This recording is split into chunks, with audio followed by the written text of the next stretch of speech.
Hi, and welcome to my weekday devotional for Friday, the 29th of March. Our reading is from Matthew 27 and verse 35. When they had crucified him, they divided his clothes by casting lots.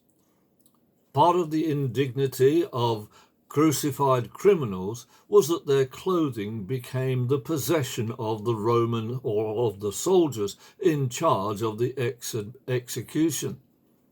We may be familiar with the fact that the clothes belonging to Jesus were divided between the four soldiers.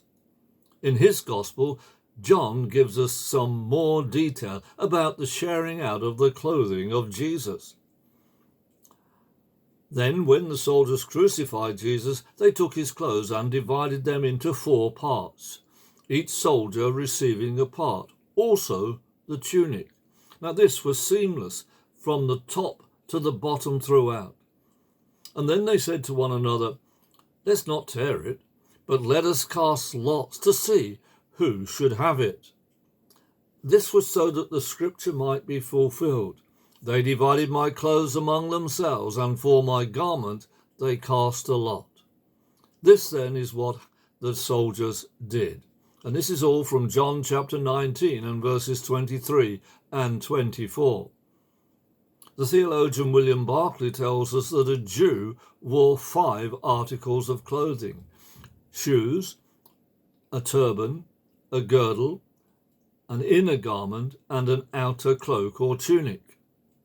It appears that what happened was that the four soldiers divided the first 4 items between them, and then drew lots to see who would get the 5th item, the tunic, the outer garment.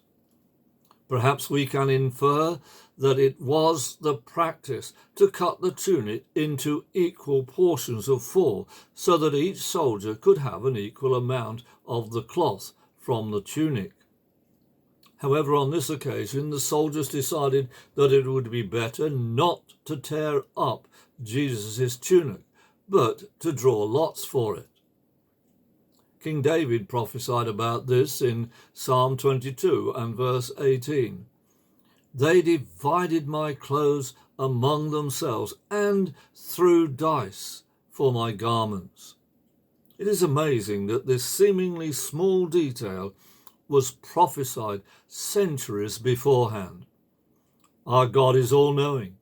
Give praise to God that through Jesus he shares his life with us. Be blessed.